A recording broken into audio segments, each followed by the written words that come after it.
and welcome to Fast Talk. I'm your host, Trevor Connor. It's with a certain sadness that I introduce today's episode as we say goodbye to my co-host and good friend, Chris Case. With 170 episodes under his belt, Chris has been with us since Fast Talk was little more than an idea and a handheld recorder in the broom closet at the Villeneuve's offices. And I mean that literally. I used to have to step over the brooms. Chris has, in many ways, been the spirit of both this show and business, providing much-needed humor and an ethical standard to everything that we have produced. But while we'll miss him, Chris is moving on to his dream of helping to run a touring company, and we wish him all the best. So today, joined by some of Chris's closest friends and co-workers, including Ben Delaney, Grant Holicky, Lennard Zinn, Robert Pickels, Dr. Andy Pruitt, and Dr. Stephen Seiler, we look back on our time with Chris. Today, we'll talk about our favorite moments with him on the bike, frightening large number of which ended in some epic manner and often involved blood. We'll finally get Chris to tell his true feelings about Canada. Chris will give us his 5 most important parting lessons, and we end with a battle royale in the snow that, let's just say, involved pedaling contraptions. And in that battle, we're going to announce to you my new co-host. Because this is a special episode, we did film the entire thing. If you'd like to watch it, please check it out on our website at fasttalklabs.com. And with that, I'll let Chris give his final introduction. Welcome to another episode of Fast Talk, your source for the science of endurance performance. I am Chris Case. Trevor Connor sitting across from me. Who's that guy? Who dat? Ben Delaney is here in the studio. We've got Grant patched in from his basement in Heatherwood. Grant, welcome. And Rob Pickels, the illustrious Mr. Pickels, is here. I thought you were going to leave it at, and Rob Pickels. Rob Pickels. And just leave it there. There we are. And? Oh, let's make you fast. Is that what you're looking for? That's what I was looking for. Okay. Very good. It's been like 150 episodes. I feel like you really had to think about that intro. 170 something. But who's counting? But who's counting? I like that it was our final episode and you finally had it memorized. The outro I still don't have memorized. One of you two is going to have to do the outro. When I got my start as a coach, I ran into all the problems new coaches experience. Getting certified, dealing with the insurance, not knowing how to find athletes or even how to set up a business. And of course, I had those challenges on top of just figuring out how to be a coach and coaching athletes. We understand these challenges. This is something that we've really wanted to help other coaches with here at Fast Talk Labs. So now, with the hope of Joe Friel, we're really pleased to announce The Craft of Coaching, a new online learning series from Joe Friel that will help you accelerate your practice to become a better, more successful, and happier coach. Craft of Coaching is available now at fasttalklabs.com.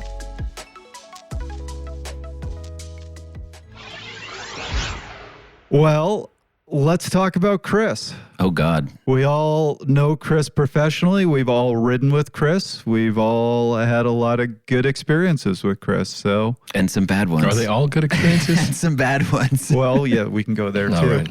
Who'd like to start it out? Why did everybody look at me? Because I don't think I've actually have ridden with you. I know. So you tell us the story about us riding together. Well, there was this one day, Chris, and it was real good. It was so good you forgot about it. No, let's see what. In the lab, maybe. I rode in front of you. I watched you ride, but I didn't get to do any riding myself. Mm-hmm. I probably got sweat on by you. I probably got bled on by you. Yeah, you got some of my blood on your fingers. If you think about it, we're closer than anyone else. Well, wait until Ben tells us. Bodily fluids have been shared and spilled. And No, actually, I went analyzed. back. I saw blood coming out of Ben's butt once. The side of my butt. Let's be clear. Dear listeners, the side. We went there. Okay, real I'm sorry. I'm sorry. So Chris And got welcome, the first welcome to story the here. final episode of Fast Talk. Yes. I want to know where we're making people faster today. But we're not. We're gonna get there. Well, Hey, okay. Sorry. Yes, this is story time leading Faster up run to away. Yeah, they're going to be running away from here real fast. Faster than they've We're just ever going to work on run. leg speed today. Today, we work on leg speed. We went into the Audio-induced episode leg thinking speed. it was Chris's last episode, but in fact, we ended the No. entire show. It's the downfall of Fast Talk. Burn it down. Burn it down. Guys, okay, so sorry, So I Rob. want to hear the story of sharing blood and bleeding out of the side of your butt. Two separate stories. Are we going with We'll go back. I looked back. So much blood to go around here. We'll start with Rob. As we were waiting for Chris and Ben to get here because, they're late. Snow. Whatever. I was here.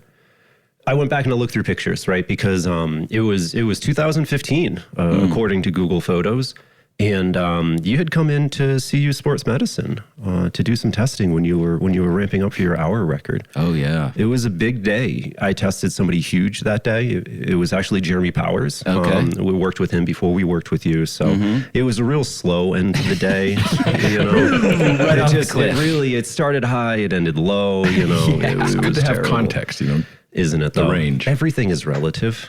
Bookends. Yeah, I know. But it was incredible. It was great to be sentimental for a moment. I think it was cool to be part of that. Your hour record and the build up for that. And That was fun.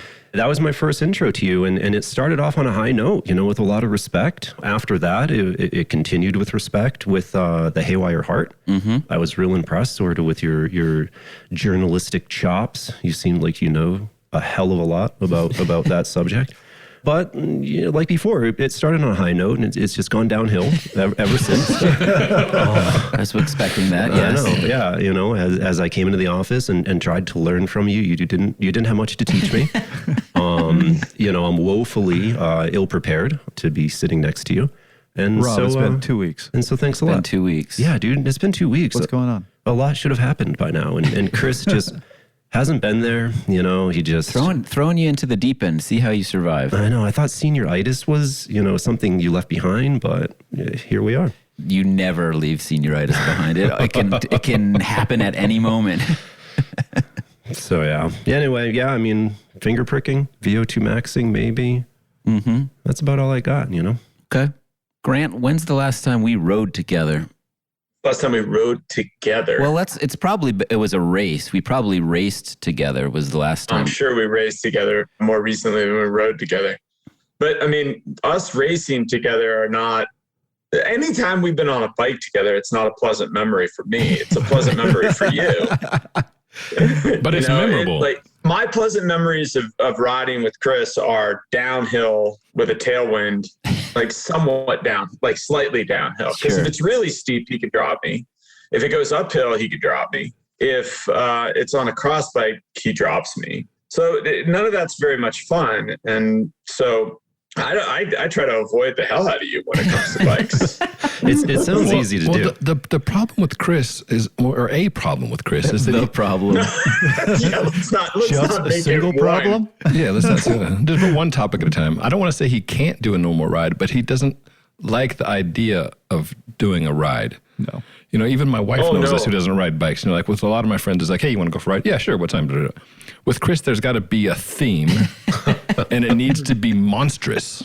Yes. It's not like, hey, you want to do lunch? Whatever. I commute, I ride to work and I ride home. Just riding, that's not a thing. But if it's like, hey, would you like to ride to the top of the tallest mountain from here and starting at 2 a.m., then he's like, yeah, okay, now we're starting to get somewhere. Well, that's progress, Well, let's put it to you this way. A couple of years ago, when we were in the middle of lockdown, we were doing a fundraiser with the Blue Stages team, and we were going to ride all the hours of the winter solstice. And Chris was like, oh, yeah, I'm in. I'll do that too. And I briefly thought about, let's do it together. But the difference was I rode not 1 minute longer than I needed to ride. So it was 9 hours or 9 hours and 1 minute or whatever. And after having talked to Jess, I'm pretty sure, Chris, you were out there in the middle of the night still. With Ben Delaney. With Delaney. Yes. And overachieving beyond all measure. No, not overachieving. It was just, we had a plan, was stuck to the plan. The plan wasn't exactly, or maybe the plan was perfect. Execution, Yeah. was a little great. short. But we had lights. It was a good example. That's a good example. That is a great example of how Chris, doesn't do a ride. He does a theme. The longest ride on the shortest day. And I don't know if it's a good how much title, of this right? can be. It's all about the Strava. How much? That's what I was going to say. How much blame can be attributed to Strava? He starts the ride with what am I going to title this on Strava? What do my fans want to see from me? My fans want to see. Fans. No, as a journalist, I'm a storyteller. storyteller. So Ben, you know yes, that. You know or what is like, that's what's like. a good story? Yes, and I'm a sucker for that too. So I sympathize with this malady. Case in point, my first 2 rides with Chris. First one, Our first ride together ever? our first ride together ever. And hold on, real quick, before we get there, it's not a malady, it's a character flaw, right? Where it's, okay. We'll grant you that. Potato. So, first ride ever, I get a call on a Friday night. There's this ride, I forget what it was. It was a ride in Boulder. It's 140 miles with like 17,000 feet of climbing. You do every insane climb that to one. around Boulder. Remember that? Yeah. But you have to ride Yeah. in teams. You have to have a team of 4 and you have to finish as a team. And you were riding with Neil, and I forget who our third was. Oh, this was Rafa Gentleman's Yeah, ride? Rafa Gentleman's ride, right? Gentleman's ride. So you guys call me on the Friday and like, we need a 4th. You want to join us? Told me nothing about the ride. I'm like, sure, I'll join you.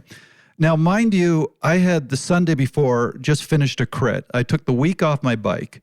So I have a straight block 1123 on my bike. I have no idea what I'm about to get into. I don't change my cassette. I don't do anything with my bike. I show up and then they describe the ride to us. I'm like, oh my God. I think I averaged 45 RPM for this entire ride, but we get to Lickskillet. You probably still have that straight block I cassette probably on do. that Yeah. bike. Were you on power cranks? No, thankfully. But we get to Lickskillet. We're 100 miles into this Oh, yeah. ride. That's right. We raced up My Lickskillet. knees are destroyed. And Chris is like, hey, Trevor, you want to race up Lickskillet? Now, Lickskillet is supposedly the steepest climb in the area. It's this dirt, like averages 18% crazy type thing. It's the longest mile of your life. Yeah. So Chris is like, Trevor, you want to race? And I'm like, no, but I will. So I gun it at the start, figuring I'm going to struggle on the steep part. I get ahead of Chris, get about halfway up the climb ahead What do you of mean him. on the steep part? The whole thing's the steep part. At the very bottom, it's only like 11%. It's not until you turn that left-hand Yes. corner when it really So I smacks you in am the doing face. well for the first 100 meters. I hold him off for a little bit. I hit the 20%. I quite literally almost fall off my bike. And Chris just blows by me laughing. So there's my first experience with Chris. Wait. That sounds about right. The finish of that story is the fact that I got to the top and I turned around and I came back down and I rode up Yes, again with you. that's the first time you've done that. I think I was walking at that point. You might have been. Wait a second, but I want to interrupt you, Trevor. This is a really important piece of this whole story. I was asked to join that team before you were, And you knew I better. was smart enough to say no, because I know Chris Case and Neil Henderson for that matter, but I know them, and I decided I was Neil out. Rogers, actually, but yes. No, okay. Either way, I decided I was out. And you also know how the internet works. So when someone asks, like, Damn hey, do you. you want to do this thing? You could, use the Google machine and be like, oh, 17 It's a gajillion feet of climbing. Friday night. Neil Rogers wasn't at the time known for wanting to do epic rides. So I'm like, okay. Yeah, I should have looked it up. You're right. I made a Are big you saying mistake. that? Hey, That's you the got a ride that story to changed tell. Neil? You've got a story to Okay, tell. so second ride. I hate to defend Chris, but we'll just as a brief ahead. aside. So the fact that he turned around and rode back down to ride up with you, if most people do that, they would be a jerk face and you would hate them forever. Which right? is why Chris was doing And it. he's like picking up dirt and like rubbing it in your Pretty face. much. No, but he's still like a cheerful guy. Is like a good companion. There's probably to a ride little bit with. of You're talking about the guy a who sinister drops giggle me when on I was doing it, climbs. but Yeah, I'm and not goes saying and it's climbs a cliff to take pictures of me just so I know how much he beat me by. Yeah, he flexes like that, right? Yeah. flexes. Yeah, Okay. I flex these these smarms, as I like, supermodel arms. Second Smarmy. ride ever with Chris was this golden ride. Same thing. It was like 20,000 feet of climbing, 130 miles. Up to Mount Evans. No, it was another organized ride. Oh yeah, all the steepest climbs It was over like there. Golden Epic or whatever it was. Yep. Chris invites me to that. Great ride. We're having fun. We're riding together. Chris and I end up in the lead of this ride. Mm-hmm. We get separated, Did you know where you were going this time, Mr. Specificity? sort of. Okay. They had people at corners to let me know. Okay. So Chris and I get separated. I'm now worried about Chris because it isn't the best support and we're in the middle of nowhere. So I spent 40 minutes going back through the course, over back some of these climbs, looking for Chris to make sure that he is okay and not lying on the side of the road. He's Canadian, you know? Did he Or apologize? maybe Chris had the car keys. Now, this is one of the few times I actually dropped you on a climb, which is why we got separated. Chris decided, well, to hell with this. He went back to the car and left. I'm biking all over looking for him, couldn't find him. I go and find the organizer. I'm like, you need to go look for this guy. And then finish the ride and then found out, oh, no, you're at home. So awesome. A Chris Case DNF. That's a rare thing. It was more of a, I've had enough. So yeah, it was a DNF, I suppose you could say. I rode enough. It was only 18,000 feet of climbing that day instead of 20. The moral of this story is that I shouldn't ride with either of you, and Grant Holicky and I should just go out and have fun together. Yes. There you go. You're absolutely correct. Yeah, let's be on the same page on this one. But in defense of the story, you do end up with good stories. Yeah, there you go. Thanks, Right Ben. in with Chris. Thank you, Ben. You know, they're type 2 fun stories, but stories nonetheless. Well, you do need content for your fans, so you gotta. Absolutely.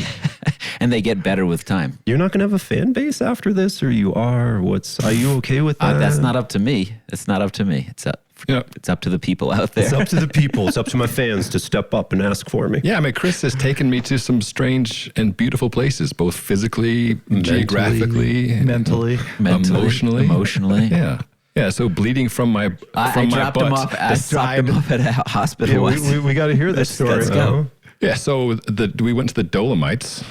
It was like the super extended luxury dream vacation version of like, hey, do you want to do this crazy ride? But instead of being a one-day thing, it was multiple days in Italy and the Dolomites. I've never done such a thing before or since. Sounded awesome. Used a bunch of miles from work trips to make that happen. And brought over a group of friends to go, ride in Dolomiti paradise. In the Dolomites. Yeah, which was freaking jaw-dropping, awesome. Like all the superlatives apply. The Queen stage, Chris and his partner in crime, Igor Tavella, owns a hotel there, based in the Dolomites with his family, whose family put on the biggest Grand Fondo ever, and so that's how he grew up.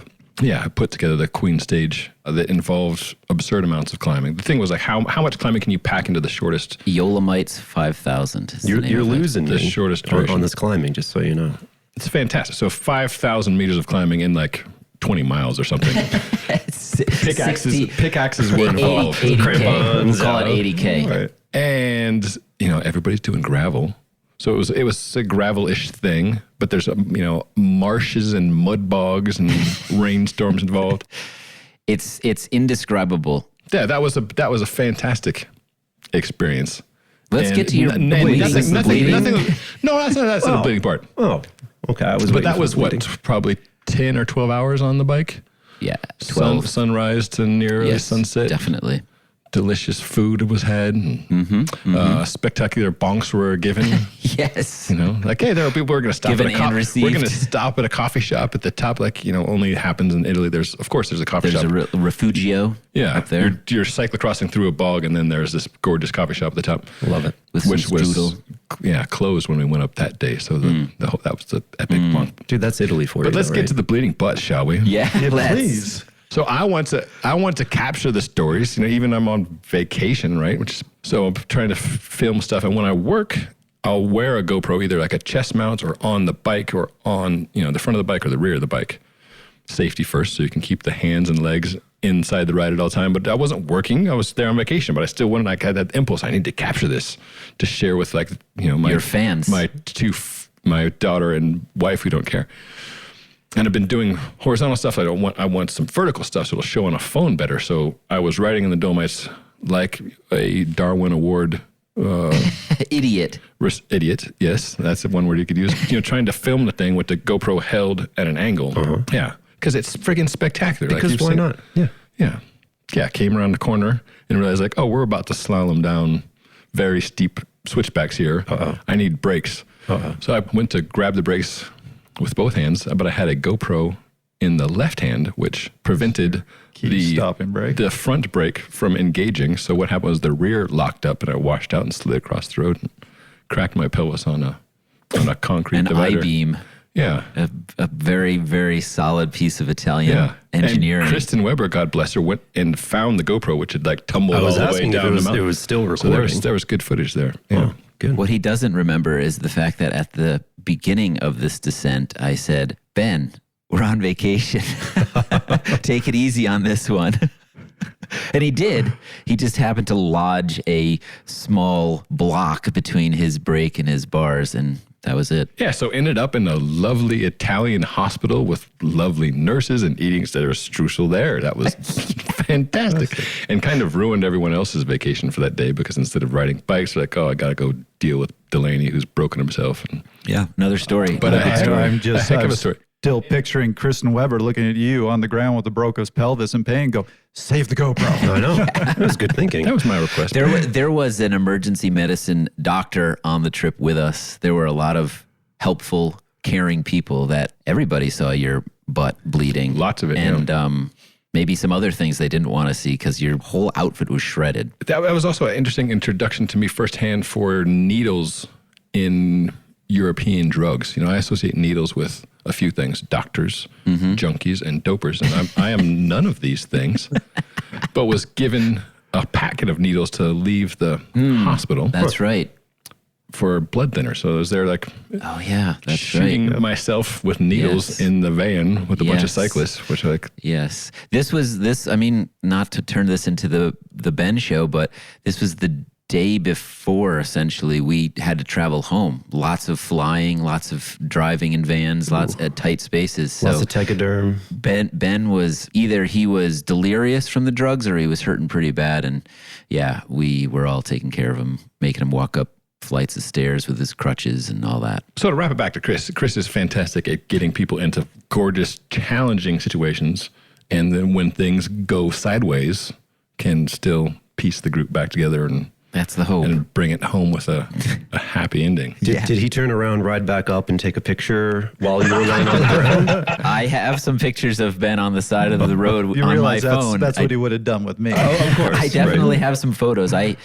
After everybody was stable, I said, I don't really want to remember this moment, but I'm going to take a photo. So I do actually have some photos of you, Ben. I'm sure you would love to see them. Well done. You can look on Reddit. Ashen white, leaning against this cobbled wall.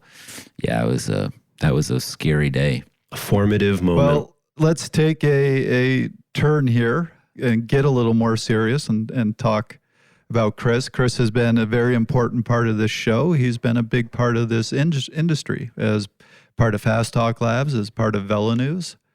And would just love to hear it from everybody. What is it about Chris that has made him such an important part and such a good part?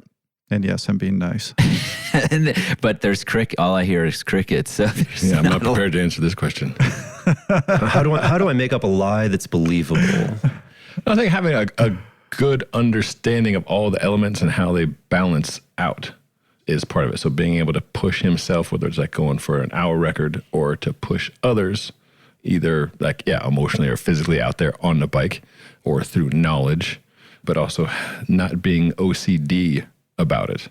I know we're supposed to keep this serious and not go to the heckling, but heckling's sort of my default thing. Do it. Okay. Do it. It's just, I'm more comfortable with you heckling than saying serious stuff too.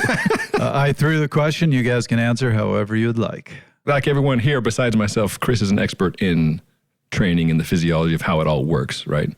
But, you know, like this weekend we rode, did you have a power meter or a computer on your bike? I don't think you know. So it's not like every last detail always has to be captured and analyzed in order to enjoy the experience of cycling. So I think that's something that I admire because it's easy for us to kind of go down the rabbit hole of like only data matters. Like you understand what the value of data, but that's not the only thing. Mm-hmm. Well, I think that's even more impressive with Chris because if you've been to his house, it is immaculate. And I managed to not scoff when Ben said he's not OCD about it because, you know, I think there's some elements of Mr. Case that are quite OCD. And that might be why you guys were out in the ride in the middle of the dark because you wanted to finish the route. This is the route. I want to finish the route. Well, we didn't have an option. We had to get home. That's true. Right. I think, but Hey, Grab, remember you're just looking at his house in contrast to yours. Wow. Listen, my wife and Chris would get along really well in that regard. We have two children instead of one. I mean, and they're boys. Like Chris's daughter sits in the corner and she colors and she does art. She does she's a wild animal, that kid. And but my she's not River. boys are she's running through the yard, threatening to hit each other with whatever they found in the yard. And there's Annika. Just the dirtiest moments of Annika's life have been spent with River and Race because they rub dirt on her. They literally pick up handfuls of dirt and rub it on her. It's their way of courting, apparently. They take after their father. All of these things are very true. There's nothing incorrect about any of this. But back to my original point, I do think when it comes to cycling, what's great about Chris is there is that, as Ben said, that knowledge of, what it's going to take to go fast and what it's going to take to get better and all of those things that go around it. And when he's choosing to race, that's what he's going to focus on. But when he's choosing to enjoy the bike, he's able to go enjoy the bike. And that's a hard thing for a lot of people to do, turn it on and turn it off like that. Yeah. For me, I think that there's an authenticity, right? Where, in some regard, you were always involved in this very outward facing situation. But I think that you always did it from a very authentic place. Endeavors were endeavors that you wanted to do for your own reasons. And I think that you did them on your own terms, how you wanted to do them, and didn't necessarily feel pressure to act or behave or do things in a certain way. And, I see that here. I've seen that through your work, and that authenticity is really important. So, I've always appreciated that. Well, I'm going to give my serious side, which is you have really been a rock and a big part of the spirit of this whole place. You brought an incredible professionalism. You always made sure our content was high quality. You always made sure we maintained integrity. What am I going to do about this episode? Yeah, not very much. I'm editing this one. No saving this one. Yeah, you use fancy words for editing that I never understood. But you kept everything highest professional level. At the same time, you joked around. You had a lot of fun, and everybody always enjoyed working with you. So thank you, guys. We will lose a bit of the spirit of this place. And with that, Lennard Zinn wanted to be with us in the studio, but couldn't make the recording. He and I managed to get on a quick call, and Lennard shared his feelings about Chris and their experience writing a book together. I've known Chris for quite a while. It's hard to keep track now. I'm getting so old, but it's been a long time. And I worked with him for a long time at Vela News, and then co-wrote a book together with him called The Haywire Heart. And that was a very fun project, and loved going and doing these interviews with him. Like I remember when we went to interview Dave Scott, and Dave Scott has AFib, and he would tell us about, his inability to not chase somebody down, whether it was in the pool or on the bike or running or whatever. And then after he'd done it, then he'd wonder, God, if I just keeled over dead from doing that, would it have been worth it? and we stood out in the street outside his house afterward going, did that scare the shit out of you? Yeah, me too. That was pretty funny, but we've had a lot of good times. Backcountry skiing on Monarch Pass, and then ending each day with sitting in a hot tub down in Salida and going on great bike rides. I used to do a long bike ride every year for my birthday, which is a couple of days away from the summer solstice. And so he came up with a number of ideas for the Zinn Fondo. And then the last one, which was a month before I developed my heart arrhythmia, which started this whole process, ending in us writing a book. It was just an awesome ride that he figured out. We went all over the place. It was amazing. Really cool ride. Also connecting all these dirt roads all the way up on Mount Evans, and then back, all over Oh My God Road and Bear Canyon near Idaho Springs, and Missouri Gulch near Blackhawk, and it was just a really cool ride. I gotta say, asking Chris to help you design an epic ride that's going to get you in trouble. You're going to end up with something truly epic. It was truly epic. It was great. And just like we wanted, start at 5 a.m. or something and finish in the dark. There you go. All day long. So, we all consider Chris a pretty special guy. What do you think it is that Why do we all consider him a good friend? What makes him such a special guy in this industry?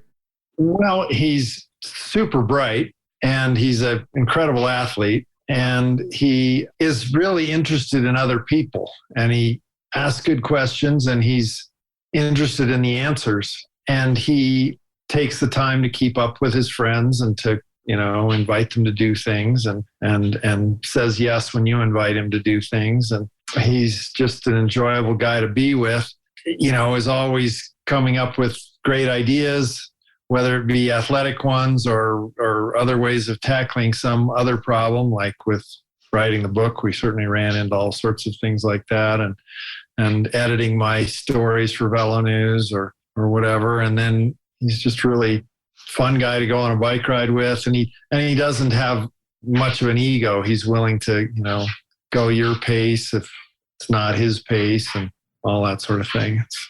I got to say I'm envious because I don't think Chris has ever been willing to go my pace. He always tries to drop me when I ride with him. Well, yeah, but I got an e-bike now, so he can't drop me anymore. That's a good point.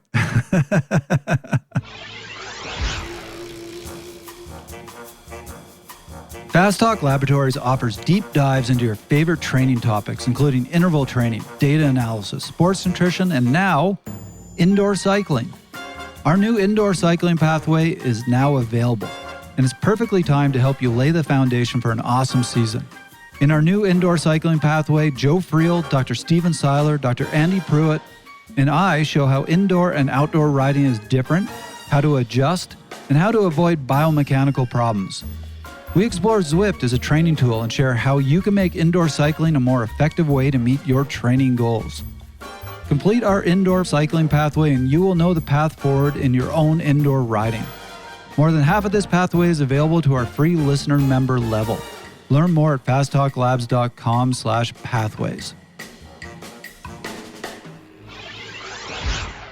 All right. Well, there is a little bit of seriousness in this episode. We have asked Chris to prepare the 5 wisdoms that he would like to share with all of you, our listeners, as his parting lessons. Wow. So, Chris, have you prepared? Did you give this any thought? They better be good. I was warned that this was coming. I did give it some thought. I feel like you've set the expectations high that this is going to be worthy of people's listening time, but I do have a list. Oh, he just pulled it out of his I pulled it out of my pocket. The envelope, please. I didn't know who was going to be on the show today. I wonder if I could actually dedicate each of these 5 points to there's 5 people. So let's see if I can do that. The first one I think is actually the easiest in a way, and that is this one's dedicated to Grant. We have done many segments before, and we have talked about the element of enjoyment, of joy that it takes to be, you call it well-balanced, call it professional, call it whatever you will.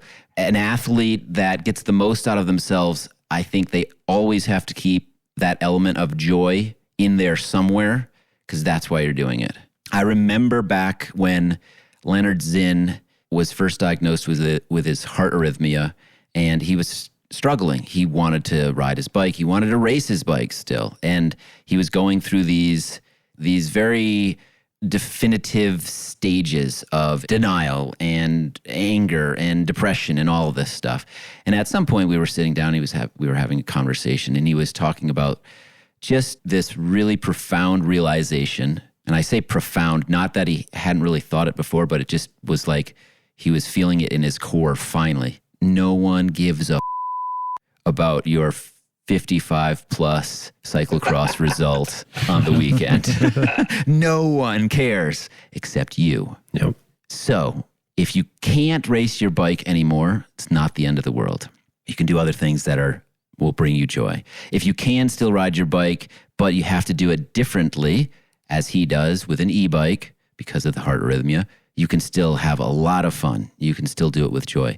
If intervals are your thing and pain equals joy in a bit of way, then yes, do that. You can train seriously and still have joy, but you don't always have to just say being a good bike racer is about pain and suffering and push through all that garbage just because without the joy there. Don't do that. That's point number one. And that is dedicated to Grant because he likes to say he's a dog with his head out the window of the car with his tongue flailing around. And I can picture that. Well, yeah. Well, I mean, we've seen it. We've all seen it. Oh, yeah. We've You all saw seen it this morning. If you saw the driving this morning, you saw it. I just do it all the time. All right. I'm going to dedicate this next one to Mr. Pickels as the physiologist, as someone who has tested me. Don't be afraid to experiment. Don't be afraid to make mistakes. Don't be afraid to fall down. Also, don't be afraid to get back up, all of which is to say, don't be afraid to try something new, which I think with the scientific mind that you have, with the people you've worked with, whether it's juniors or others, I would like to believe that you see the benefit in changing things up, experimenting, seeing what works, don't get stale, etc. And I bring that to what I do. This is perhaps why the rides have become increasingly longer, increasingly crazier, increasingly stupider as people have known me, right, Ben? Because he hasn't learned anything over the years. I just have to keep doing different things. There's going to be a fourth point that is somewhat related, but first I'll get to point number 3, which I'll dedicate to Trevor because I know he believes in this wholeheartedly. And that is, there are no shortcuts. And by seeking out shortcuts, you're actually cheating yourself out of more fun, which is point number 1. So don't do it. I know Trevor is stubborn. He is... No. Well, there's different words for that that character trait, but I'm going to use the word stubborn. Resolute. I like that. I am resolute. Shackletonian. That's actually a word. Head down. Let's do it. There are no shortcuts. You cannot take that 5-hour upper zone 2 ride and turn it into an hour ride like people would like to believe. You can't do it. And why would you not want to do that 5-hour ride? Exactly, because that would be point number 1.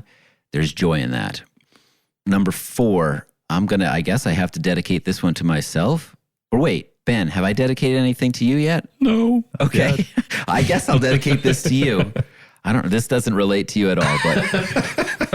Perfect. Yeah. I'm a big fan of the irrelevant one. I use the word relativity, not as in the physics definition here, but everything's relative. How you feel, what you're capable of, how hard you can push, what pain actually is, or how you define it, they're all relative. And this is why I say it kind of goes back to point number 2. You can change these things. You can change how good or bad you feel. You can change what you think you're capable of. You can change what quote unquote hard is. You can change your definition of pain if you're challenging yourself in different ways. That doesn't always mean riding harder, riding faster, riding 30,000 feet of climbing in one ride instead of 20,000 feet. It just means doing different things. For example, I raced cyclocross for a long time. And then last year I said, why don't I just ride around an island for 1,300 straight miles? That's different. That helped me redefine what I'm capable of in very, very lovely, enjoyable ways, and sometimes some awful ways too. But now I know. And that's my standard now. Who knows what comes next where I could reset that standard. Finally, this last one, Trevor, as my longtime co-host, you get 2 dedicated to you. This is probably the most important thing. Obviously, it's number 5. Well, and his fans get nothing, apparently. No. Never forget that when in doubt, make fun of a Canadian. They like the attention. I was waiting for this to come. And Grant, thank you for wearing that hat. America's hat. America's toque. Toque, thank you. I can't believe I called it a hat. I knew that the Canadian was going to need some support today. And so I wore the toque to support you as far as you know. I tasked Chris with 5 wisdoms. I was very interested in hearing what they were, but I absolutely knew one of them was going to be make fun of Canadians. It's worked for me successfully for years. Well, 5 goes back to point 1, which is have joy in what you do. Have Joy. fun, yes. It's all about the joy, Sometimes, my friends. as the Glaswegians know, those are people from Glasgow. They love to pick on their best friends. So we've picked on Canadians on this show forever. I hope. So it still doesn't explain why you pick on me. I hope I don't have a nation against me. If I do, I'm sorry. It's funny. Trevor and I have spoken about the people we are on the show. They are obviously reflections of who we actually are. Trevor is Canadian. He's also holds an American passport. I don't know if we've said that on the show before, right? Yeah, no, I am dual citizen, but I grew up in Canada. Yeah. I sincerely hope that I haven't come across as the a-hole American counterpoint to your very nice Canadian. I'm sure at times. Oh, absolutely. But that's not as me. a Canadian, It's speaking not for me. all Canadians, we are used to this. But do you like it? He loves the attention. Yeah. He loves it. They're completely ignored otherwise as a nation. So It's actually in. Wow. ridicule is the only thing going for them. Oh, that is fantastic. I mean, I think that's a little harsh. Look at the great comedians of the last 40 years and how many of them are Canadian. We have to learn a sense of humor. And same with Thank your you, singers Americans. like Celine Dion and Shania Twain. You know what I just discovered last night? all. Because I Leonard watched Cohen? the newest Matrix movie. Well, I knew Keanu Reeves, but the woman who plays Trinity, she is also Canadian. So Matrix, the two people who rock the most, Canadians. Oh boy. Can I just point that out? So wait. So we have a couple of actors. The dude that was in Point Break is Canadian. Yes. What else did we decide is Canada's gift to the world? Shania Twain. Shania No, Twain. let's not go. Rush. Rush? Rush. Tragically, Right, I will right. say Rush for sure. Poutine? Yeah. And Poutine. Labatt's. And Labatt's. Labatt's. Oh my God. Trevor is so into this Canadian thing, he actually wrote making fun of him into my job description. I have a signed contract where I have to pick up the making fun of where George. we left off. Exactly. He needs this in his life. Can I point out that the contract hasn't been signed and it might change? It sure hasn't. That's the American side of Trevor. Trevor, it's been 2 weeks. I mean, would you expect this to happen by now? Rob, You come haven't on. verified my citizenship. I could be Canadian too. That is I gave you the I-9. I actually literally have to verify your citizenship when Yeah. you sign the contract. Like he has to physically show me that he is a I U.S. know. citizen. And what passport am I going to show you? That's a good question. What other passports do you have? New Hampshire has its own passport, right? It should. Live free or die, baby. Yeah, live free or die. Damn it. So Damn the it. 5 points of wisdom were Fun. joy, relativity. Relativity was one of them. Experiment. No shortcuts. And Make fun of Canadians are ding dongs. 5 points to live by, folks. If our Canadian listeners didn't have an issue with you, They do now. I'm like I said, I'm sorry. They're ding dongs that you love, though, right? Because Absolutely. Hostess ding dongs were one of my favorite treats as a kid. I mean, as you were, I think you were saying this yesterday, right? You picked the hardest on the people you love the most. Yeah, exactly. Yeah, exactly. again, so what is it? What is that? How do you explain me? Love, man. Trevor, you have been an anomaly your entire life. This is fair.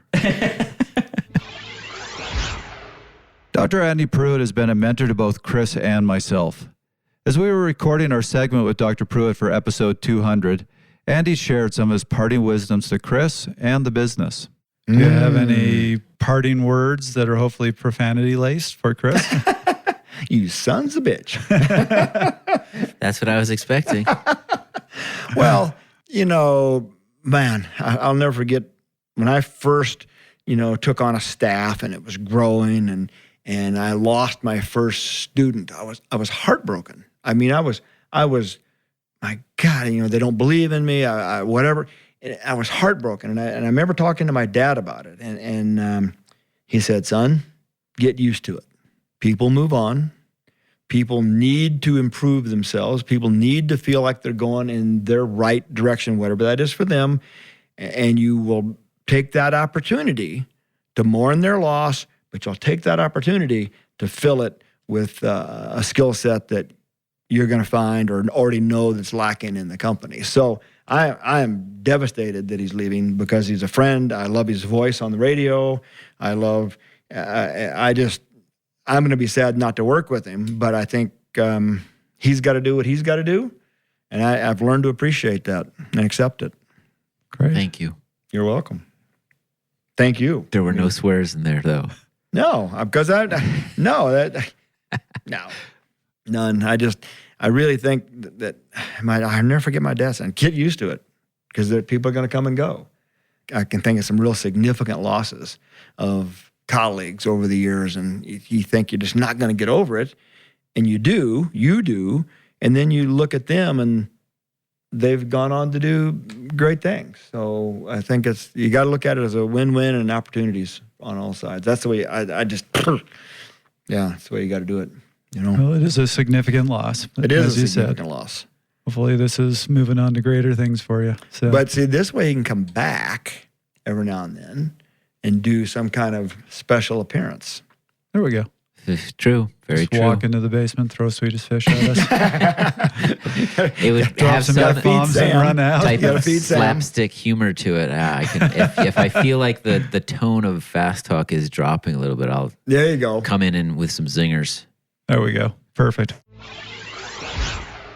Well, we have a final thing that we need to do before we hit our sign off, which is announce our newest host. We have somebody who will be filling in for Chris. And Chris, would you like to make an announcement? Though there is there's an asterisk on this. But Chris, would you like to introduce our new host? This guy? Me? You've already been introduced, haven't you? Rob, it's been 2 weeks. It's me?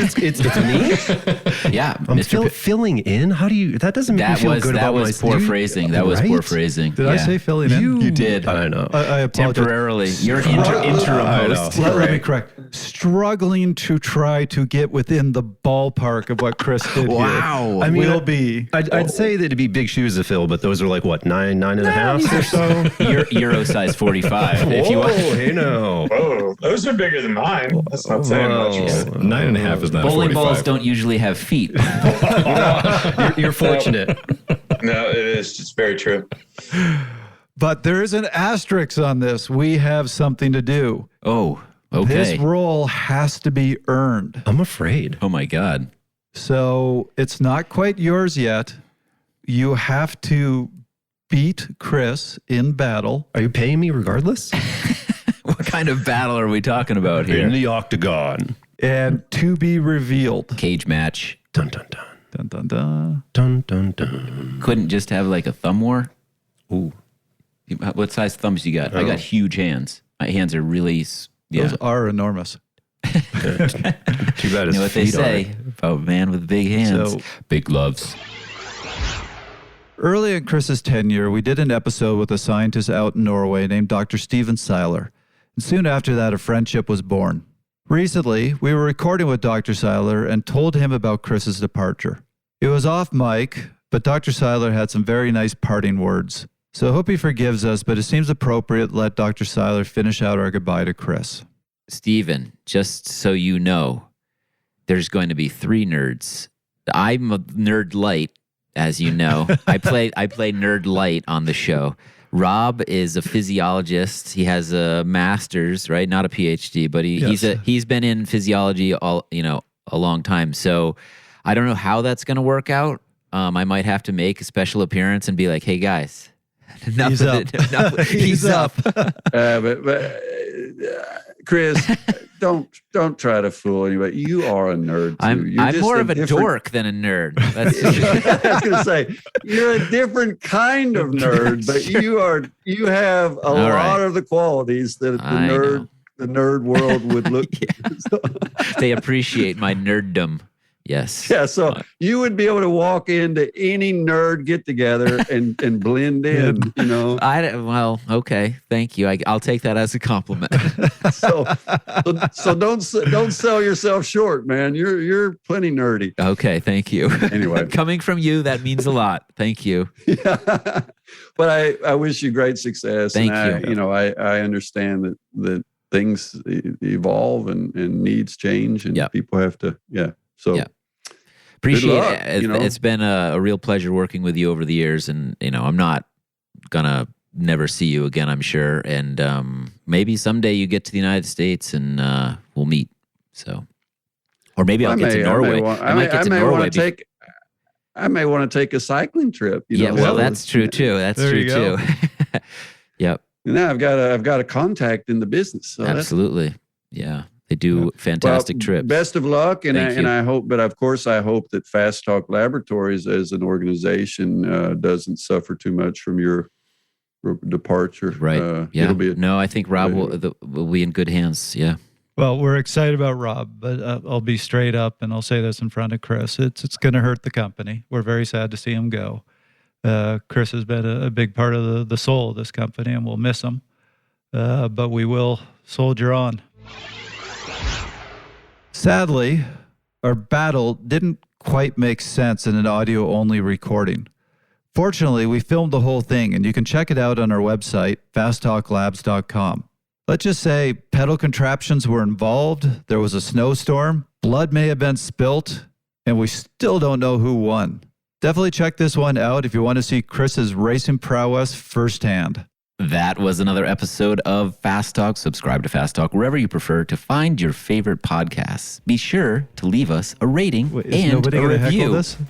The thoughts and opinions expressed on Fast Talk are those of You're the laughing, individual. Chris. Come on, keep As it always, we serious. love your feedback. Join the conversation at forums.fasttalklabs.com to discuss each and every episode. Finally, Become a we see the real member of Chris Fast Talk on the show. Laboratories at fasttalklabs.com/join and become a part of the education and coaching community. For Trevor Connor, Ben Delaney, Grant Holicky, Robert Pickels, You realize I'm we Chris got to pay Case. Kelly more Thanks to for bleep all that listening. out. And don't ever expect to hear Chris again. And he literally dropped the mic. Can we do that? Is that okay? We can I bleep don't it. care. Literally. And I'm out.